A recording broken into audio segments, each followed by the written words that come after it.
नमस्कार दोस्तों, मेरा नाम कपिल सिक्का है। स्वागत है आपका स्टडी आई की एजुकेशन प्लेटफॉर्म में। क्रैक यूपीएससी सीएसए प्रीलिम्स 2022 की सीरीज में आज हम करने जा रहे हैं अगला सेट। जैसा कि आपको पता है, इकोनॉमी के जो क्वेश्चंस है वो ऑलमोस्ट खत्म होने वाले हैं। इसके बाद हम हिस्ट्री करेंगे। अभी तक हम पॉलिटी कंप्लीट कर चुके हैं। इकोनॉमी के लास्ट लेग ऑफ क्वेश्चंस हैं। इसके बाद एनवायरमेंट, साइंस, टेक्नोलॉजी, ज्योग्राफी जैसे इंपॉर्टेंट टॉपिक्स भी हम करेंगे।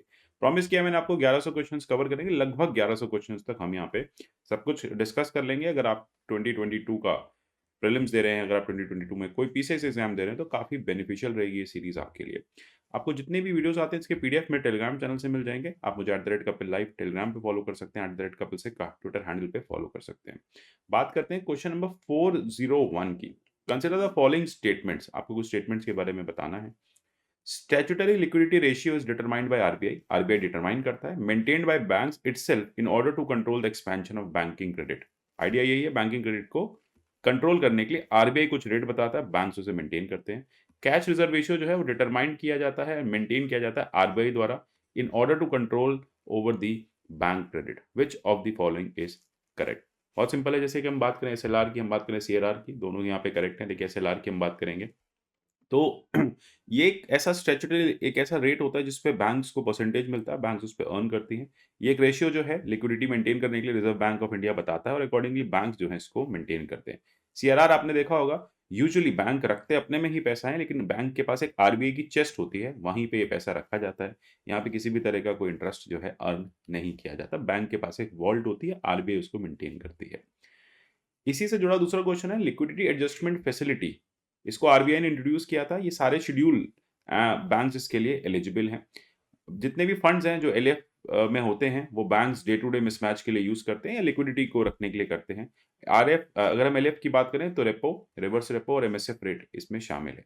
देखिए शेड्यूल कमर्शियल बैंक्स की बात करें तो इसमें रीजनल रूरल बैंक्स को बाहर रखा गया है, तो 1 यहाँ पे इनकरेक्ट है। तो 2 एंड 3 जो है वो करेक्ट आंसर आपको मिलेगा। चलते हैं एम वन की तरफ। Measure of money supply M1 किसको इंक्लूड करता है? लोगों के पास जो करेंसी होती है, डिमांड डिपॉजिट जो होते हैं करंट या सेविंग अकाउंट्स में, अदर डिपॉजिट्स जो होते हैं आरबीआई के। लेकिन इसमें कोई भी आईएमएफ, वर्ल्ड बैंक का पैसा या इंटर बैंक डिपॉजिट्स नहीं गिना जाता।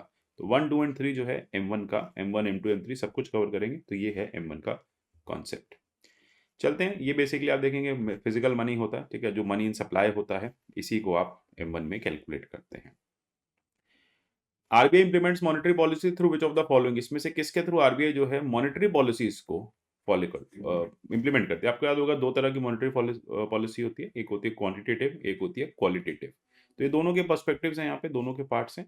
बैंक रेट मैनिपुलेट करना, बात सही है। ओपन रेट ओएमओ करना, जिसमें बॉन्ड की सेल परचेज की जाती है। रिजर्व रिक्वायरमेंट को समय समय पे बदलना और मॉरल सुएजन करना, ये क्वालिटेटिव का पार्ट है। मॉरल सुएजन मतलब यहाँ पे बैंकों को बताया जाता है कि देखिए कम खर्चे कीजिए, ऑपरेशंस कंट्रोल कीजिए, लेंडिंग आप इस तरह से मत कीजिए, लेंडिंग करते समय कुछ बातों का ध्यान रखिए। तो 1, 2 एंड 3, 4 चारों करेक्ट है।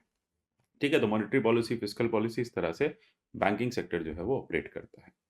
Total liability of monetary policy of country को क्या रेफर करते हैं? Narrow money, broad money, high powered money या डियर करेंसी? देखिए टोटल लाइबिलिटी वही होती है कि पैसा जो है वो आपका डियर करेंसी में होता है, अल्टीमेटली उसको डियर करेंसी कहते हैं। इंटरेस्ट रेट काफी हाई होता है ना, पैसा जो है वो काफी डियर हो जाता है, तो इसलिए इसको डियर करेंसी का पार्ट मानते हैं। इसको मॉनेटरी बेस भी कहते हैं। Which of the following are qualitative measures of monetary policy? Qualitative measures क्या हैं मॉनेटरी पॉलिसी के? क्रेडिट राशनिंग करना, क्रेडिट सीलिंग लगाना, कंज्यूमर क्रेडिट रेगुलेट करना। क्वालिटेटिव है ना, quality wise. Rationing of credit, credit को कम कर देना, मतलब कम क्रेडिट डिस्ट्रीब्यूट करना है। क्रेडिट सीलिंग लगा देना, इतने ज्यादा पैसा डिस्ट्रीब्यूट नहीं करना। और कंज्यूमर क्रेडिट को रेगुलेट करना, ऑल आर करेक्ट। ठीक है, मैंने आपको बताया ना क्वालिटेटिव। क्वालिटेटिव का मतलब होता है जहां पे डायरेक्ट इंटरवेंशन नहीं किया जाता है ना, कोई भी डायरेक्ट मतलब मनी की सप्लाई को बैंक केवल या आरबीआई केवल समझा बुझा के, है ना, कुछ पॉलिसीज लगा के, किसी तरह की सीलिंग्स लगा के करने की कोशिश करती है। Next is reserve requirement are design to satisfy which of the following needs?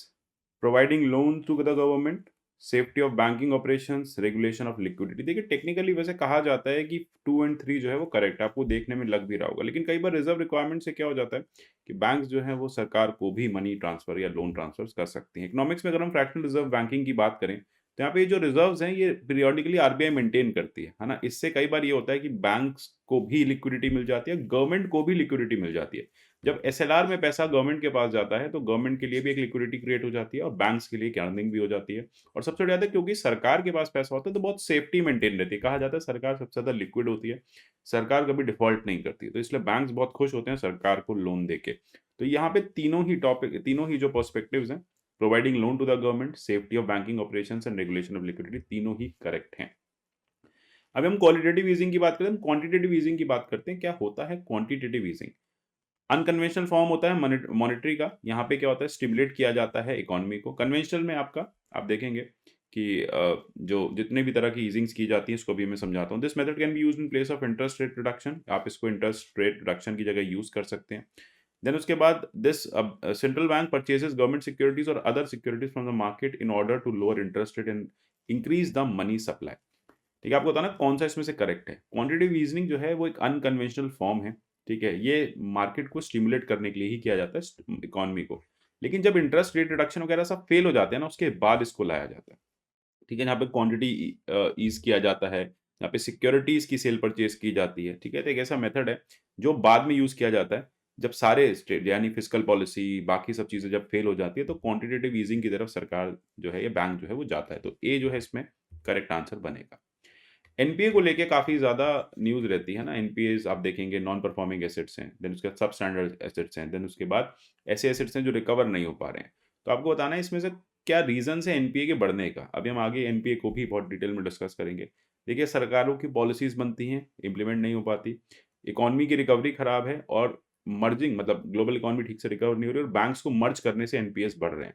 देखिए, बैंक के मर्जर का सबसे बड़ा रीज़न यही था कि एनपीएस को कम करना है ना? जिससे बैंक्स के ऑपरेशंस जो हैं वो स्ट्रीमलाइन किए जा सके, एफिशिएंटली बैंक्स को यूज़ किया जा सके। तो यहाँ पे 1 एंड 2 जो है वो करेक्ट आंसर है। एनपीएस की बात करें, तो एनपीएस क्या होते हैं? ठीक है, कोई भी किसी को लोन दिया, वापस नहीं आया, वो एनपीए हो गया। ठीक है, अब यहाँ पे डिलिजेंस नहीं दिया था बैंक ने, देन उसके बाद आप देखेंगे कि बहुत सारे ऐसे लोन्स होते हैं इकोनॉमी खराब होने की वजह से। इकोनॉमी अगर क्रैश कर जाती है, इकोनॉमी में क्राइसिस आ जाती है, तो लोन रिकवरी जो है या लोन रीपेमेंट जो है वो मुश्किल हो जाता है। इसके चलते भी एनपीएस जो है वो क्रिएट होते हैं। तो एनपीएस क्रिएट होने के बहुत सारे रीजंस हो सकते हैं, लेकिन हाँ, बैंक का जो मर्जर करना है वो इन एनपीएस की प्रॉब्लम को रिजॉल्व करना है। समझ आ रही है? ठीक है, तो ये सब चीज़ें आप देखेंगे एनपीएस से रिलेटेड हैं। अच्छा, माइक्रो फाइनेंस इंस्टीट्यूशन नेटवर्क की बार-बार बात होती है क्या एमएफआईएन? सेल्फ रेगुलेटरी सोसाइटी है, एक नेटवर्क है पूरा। स्टैट्यूटरी ऑर्गेनाइजेशन है जिसे पार्लियामेंट ने एस्टैब्लिश किया है। कोऑपरेटिव सोसाइटी है, जैसे गुजरात डेयरी कॉर्पोरेशन ने किया है। और या फिर पब्लिक प्राइवेट इनिशिएटिव है रेगुलेशन ऑफ एमएफआई का। ए है, एक सेल्फ रेगुलेटरी ऑर्गेनाइजेशन है। ठीक है, एसआरओ है। ये नॉन बैंकिंग फाइनेंस कंपनीज को और माइक्रो फाइनेंस ऑर्गेनाइजेशंस को जोड़ती है आपस में। ठीक है, यहाँ पे एक इंपॉर्टेंट है, ये एक तरह से रिप्रेजेंटेटिव बॉडी है। ये आरबीआई से वास्ता रखती है, लेटेस्ट से जितनी भी एनबीएफसीज हैं उनका रिप्रेजेंटेशन ये आरबीआई के सामने करती है। तो कोई भी इश्यूज होते हैं, आरबीआई इनको बता देती है, आरबीआई को बता देती है।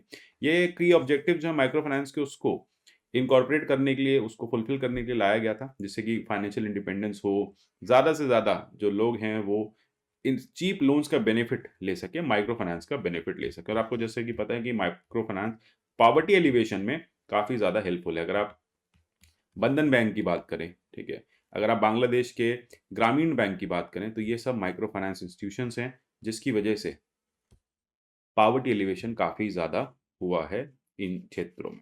आशा करता हूँ 10 क्वेश्चंस आपको क्लियर हो गए होंगे। मिलेंगे अगले सेट ऑफ क्वेश्चन में, तब तक के लिए good bye, take care and God bless you all.